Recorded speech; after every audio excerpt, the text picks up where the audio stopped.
What's up, Miss Mama's Wife Life family? So, as you guys know, I took my Nclex twice.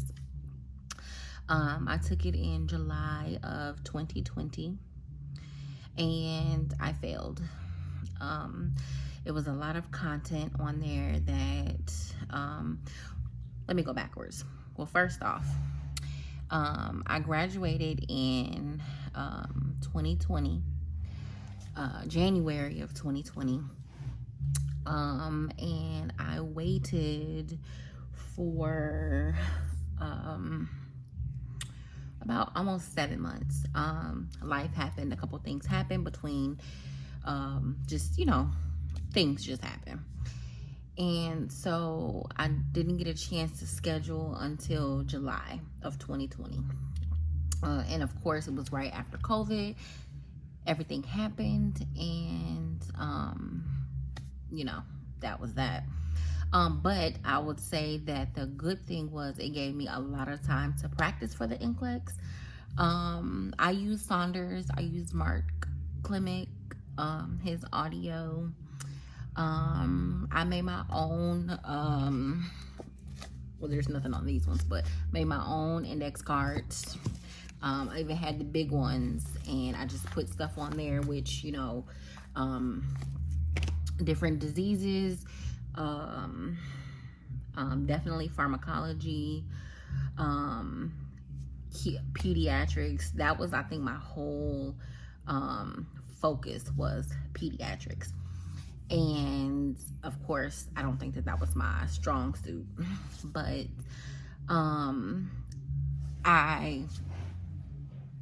I took it on a Monday, and of course I was nervous. This was my first time taking it after 7 months, and so I recommend, if you feel up to it, just take it like at least a month or two afterwards, only because all of the content and all the things that you remember and all those things that you think that you remember will start to fade away. And so that's why I was like, I lost everything. That's what I felt like. I lost everything after 7 months. So, but I definitely just recommend taking it right afterwards, after you graduate. Take that little month to decompress, exercise, get your mind back right, because my school was 11 months. It was an accelerated program, and I'm sorry if you guys, if I look crazy. I took my second Nclex yesterday on a Saturday, and today is now Sunday, and I'm like stressed the hell out. But yeah, so I would definitely just recommend you guys taking it right afterwards. I feel that is the best way to keep the knowledge fresh. I also studied for a month, the whole month of June going into July, and it didn't work. Obviously it didn't work. And where I went to, I want to say I got 86 questions. I end up getting, I'll show you on my iPad. I think I have it on my iPad. I'm not quite sure, but I will show you what it looked like when I failed. It looked like, hold on one second.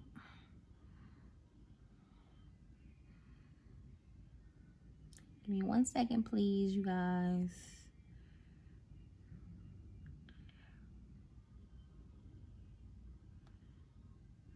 Okay. Sorry. I have to find it. Nclex LPN. Oh, and sorry, and I went for my LPN. I didn't do RN. Okay, so what I got was this from the Board of Nursing. It was a memo. I don't know if you guys can see it, but this is what it looks like. It's a memo, and it has like all of my name, all of my address. It has everything on there. And you guys probably saw my address, but I don't think it was long enough. But anyways, and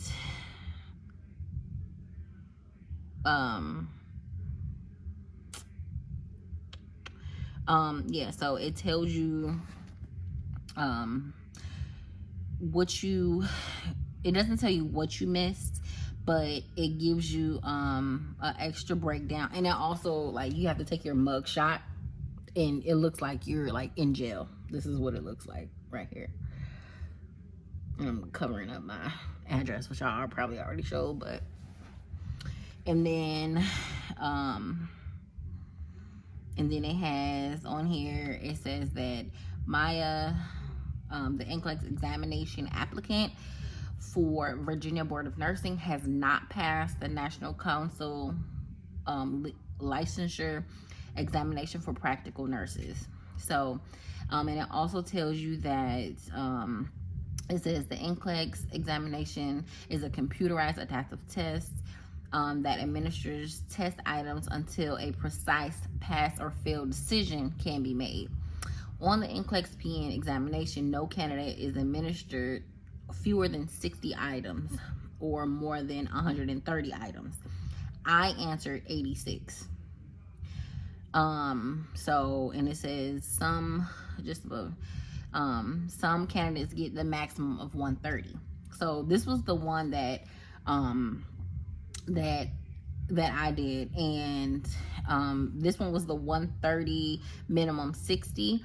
I think the new one now, after September 30th of 2020, it's 145 and 75 questions, I believe, at max and minimum. So it gives you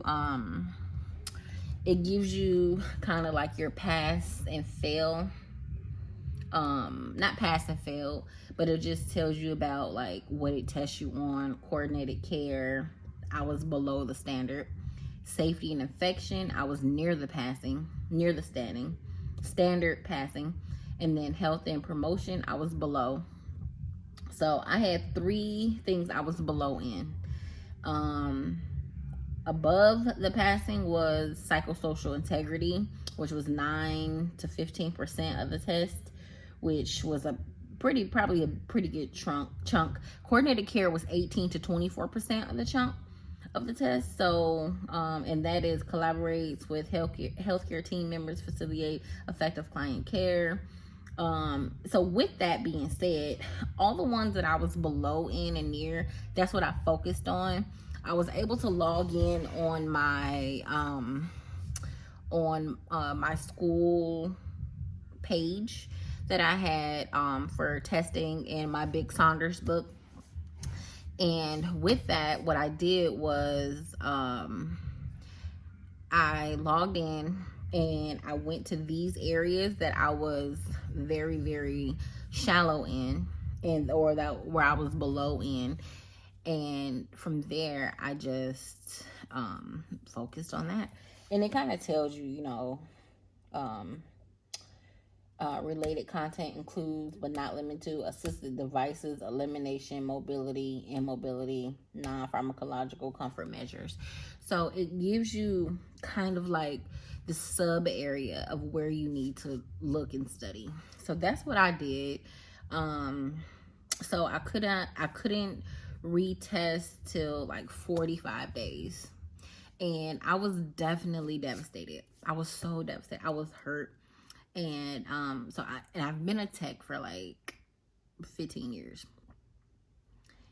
And I was doing CNA work in a hospital. And then I stopped working there because I was able to work on my ATT. So that's like your authorized your ATT. And with that, your authorized practice, you can practice for, at the time it was COVID, so I don't know if it's still like 90 days or 60 days, but you were able to work on it. And I was able to work from like May to July. And then I took my test and I did not pass. And after that, you cannot practice at all anywhere, because I mean, you think about the safety in it. You're not licensed, something happened, that's that. So from July now to September, I wasn't working.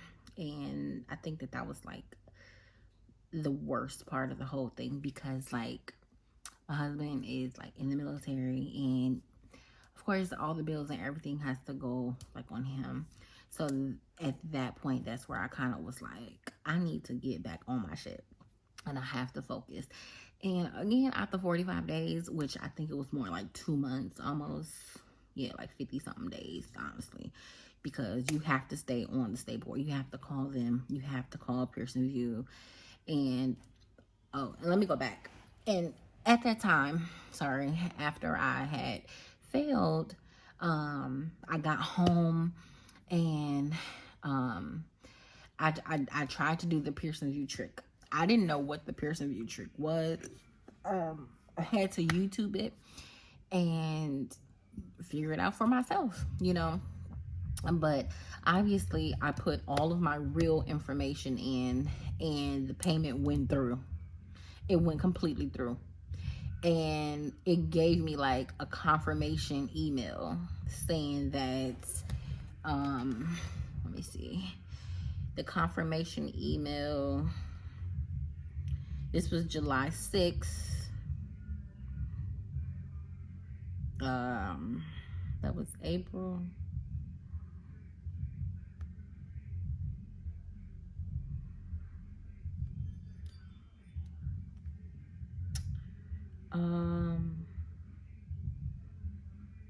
Okay, that was the memo. I don't know exactly where it is. Well, I would have to find it. But anyways, so basically, you get another little ATT, and it kind of looks like, oh no, this was it. So this was like the little authorization thing. But then after I paid for it again, date, yes. So this was it, date. So I got home and I did it again. And so there was my date right there. Date, boom, boom. And I was like, oh my God, I actually got this. And so I didn't know what it was exactly. And I was like texting all of my friends and asking them, like, what does it look like? What does it look like? What does it look like? And of course I had got a pop-up that said card, what did it say? I don't think it said like card declined, but it didn't have the good pop-up that everybody was saying. So I was like, okay, maybe this was not right. And at that point, I had put my real information in, and it actually took my payment. So, like, actually took the payment. So I was like, okay, so at that point, I was like at 50-50s, because if I did not pass, I had already paid for it. So that's a good thing. You had $200 and you already paid for it.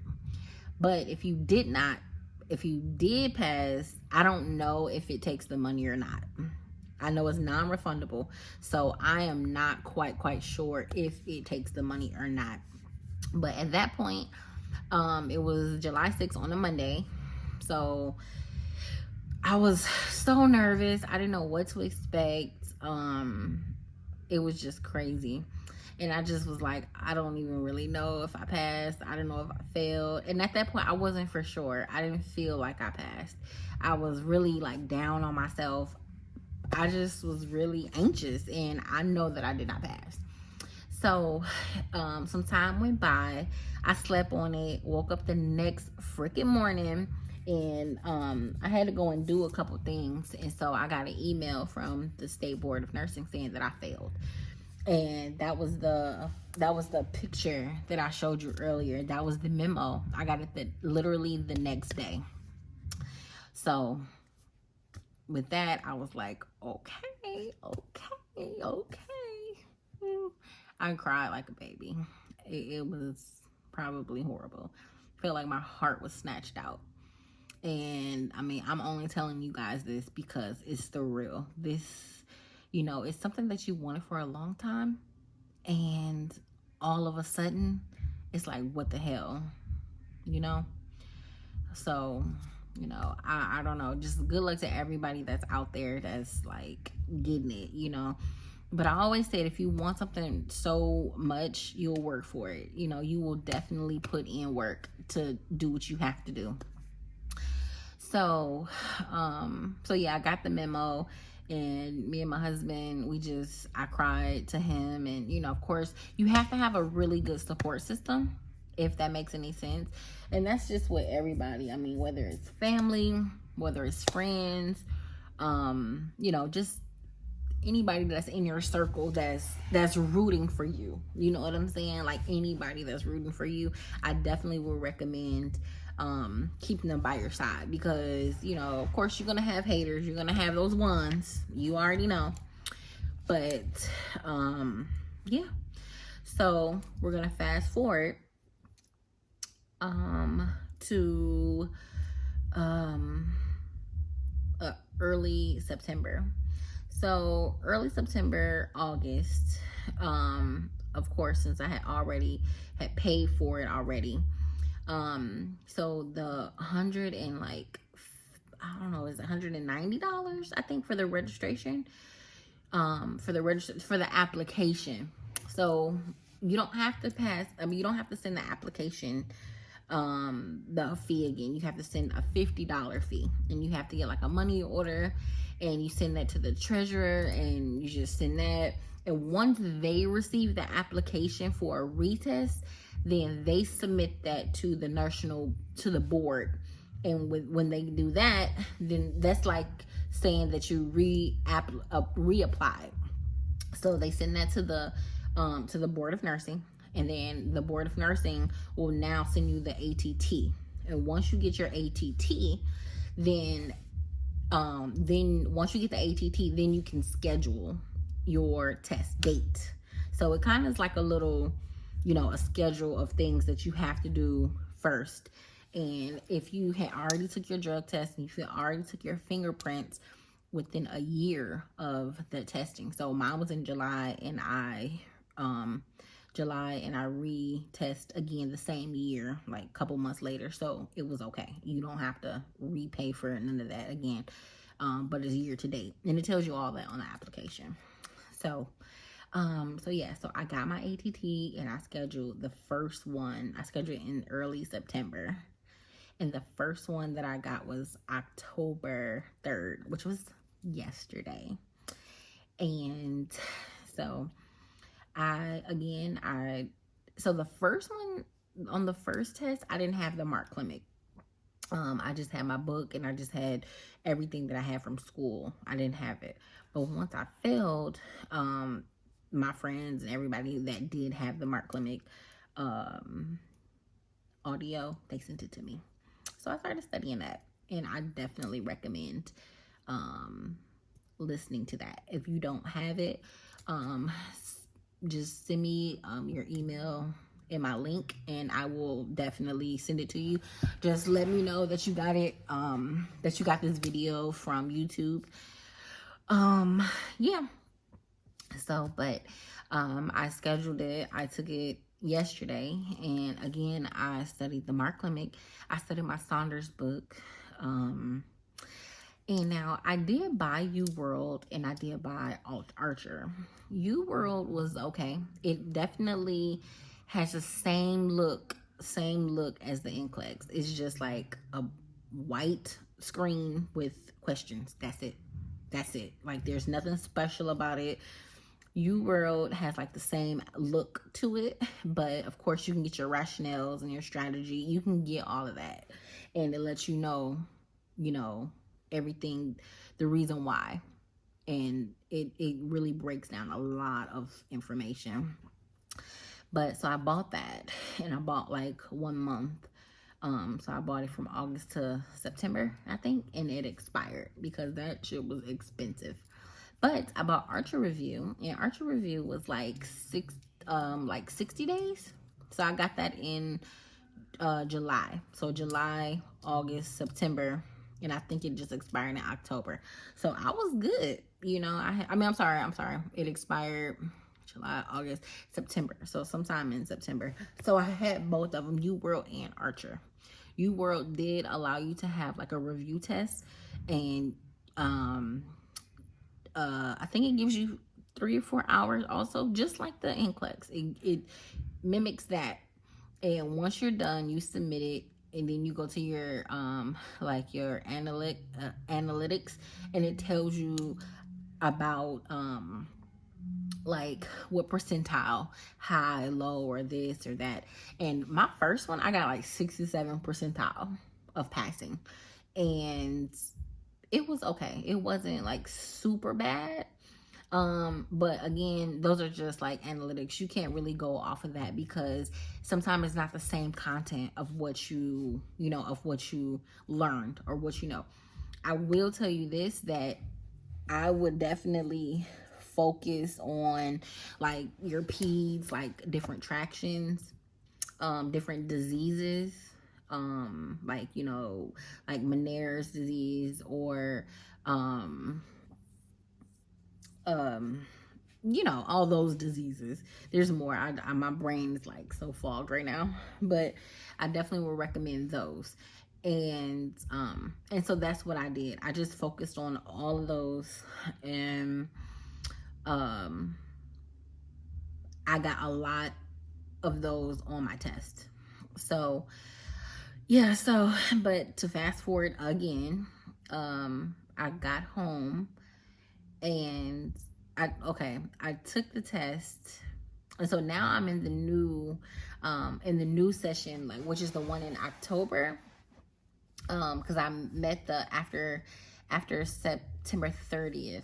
So now I had like the 140 and the 75 questions, but I didn't do the full 145.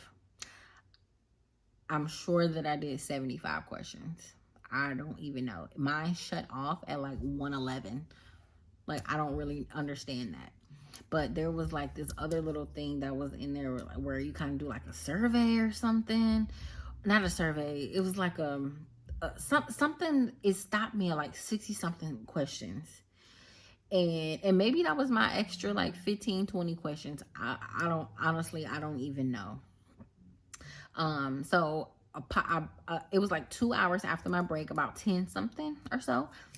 A little screen pops up, and it's to ask me, did I want to break? So I definitely recommend taking your breaks. Your time still goes up, but I definitely recommend just taking a break and stretching and just unfogging and like regrouping. And that's what I did. I went to the bathroom, of course, and then as I was washing my hands, I looked in the mirror and I just said it again. You know what, God? I know that I can do this. And I just kept going. And I took a deep breath and just exhaled and got back to my seat, and I felt so much better. So I got there, and then as soon as I sat down, you have to go back through the process of like your palm and your ID, and like going through your pockets, and making sure you don't have anything. So that was okay. So then I sat down, and then I just took another deep breath, and then I had a pop-up that came up on my screen, and it was like, not like a survey, but honestly, I can't even tell you what it was, but it was like case studies on there, and you go through these case studies, and then you kind of analyze what's going on. Then you go to the next one, just what's going on. And I believe on there it says something like, these aren't graded. These aren't towards your grade. So I was like, what? These aren't towards my grade? Like, why are you stopping me in the middle of my test to do these extra case studies? Like, I need to get what I need to get right now, no interference. But I still answer them to the best of my ability, because I just didn't know, if anything was going. I just didn't know if anything was, if it was good or not. So, or if I even answered them. And I wasn't going to take the chance of not answering them the right way, or just blowing it off like, oh, what is this? I'm not going to answer. And I still answer that shit to the best of my ability. Like, as best as I could, honestly. And so I think I had like each set was like six. It was like six of them, 6 questions in one case study. And I had about 3 of them. I'm sure I did. Yep. So after that, then I got up to like 111. I kept looking at the numbers because I was like, oh my God, 75. It didn't cut off. Then I kept going 76, 78. And then I got to 86 like I did last time, and it didn't cut off. And then I just kept going and going. And then I got to the 111 after my last little case study, and it shut off. And then the like research questions came up where you kind of like answer male or female, or, you know, and things like that. And little opinions about the facility, and, you know, how do they treat you and stuff like that. So I was just like, okay. At that point, my heart was racing through, like, it was just crazy. I was done probably like 12 o'clock. My test started at 8 o'clock in the morning. I was done at like 12 or so. And my heart was just throbbing all the way home, like all the way home. And I was like, I'm not gonna try that test. I'm not gonna do the Pearson View. I'm not gonna do the Pearson View. And as soon as I got home, I did the Pearson View. And this time I did it. I didn't know what to expect, because then, of course, you know, everybody was on Facebook, and you always want to check and see what other people got, because you want to make sure that you're doing it the right way. So, of course, I YouTubed it and looked at other people and did this and did that, did this and did that. And lo and behold, I got the good pop-up. I did the good pop-up. So, yeah. So, that is my waiting story. And even now to this day, the good pop-up I did, the first time I did it, I went through the whole registration process, and I entered all the correct information on my credit card, and I just changed my my security code in the back. Just changed one number, that was it, and it gave me the our records indicate. I was like, okay, girlfriend. And then I was like, wait a minute. I was like, this cannot be true. This cannot be true. And then I got another one. I did it again. So I changed my expiration date this time. And I put my expiration date at like 6 months away from totally different. I didn't even use the same nothing. I used the same security code, correct security code. But this time I changed it to, I changed the expiration date this time. So now I'm like, okay, I got the same pop-up, y'all. And I'm like, oh my God. So then one of my friends called me early this morning, and she asked me about it. And I was like, I don't know. I'm still nervous. So I'm like, shit. So I found one of my old credit cards that I had. It probably has like $1 on it or $2. I don't even know. So I really put all of the real information in this time. And I still got the same pop-up, y'all. The same pop-up. Our records indicate. Our records indicate. So I'm like, okay, oh shit. And of course today is Sunday. So who knows? Tomorrow is Monday. I have no idea what to look forward to. So, but anyways, I will come back, I guess, tomorrow and give you the rest of it. And I probably will try to go live with it. So, if you guys are out there following me, you can follow me on TikTok also at MsMyMy31. And just continue to follow my journey. Like and subscribe for the next set of results.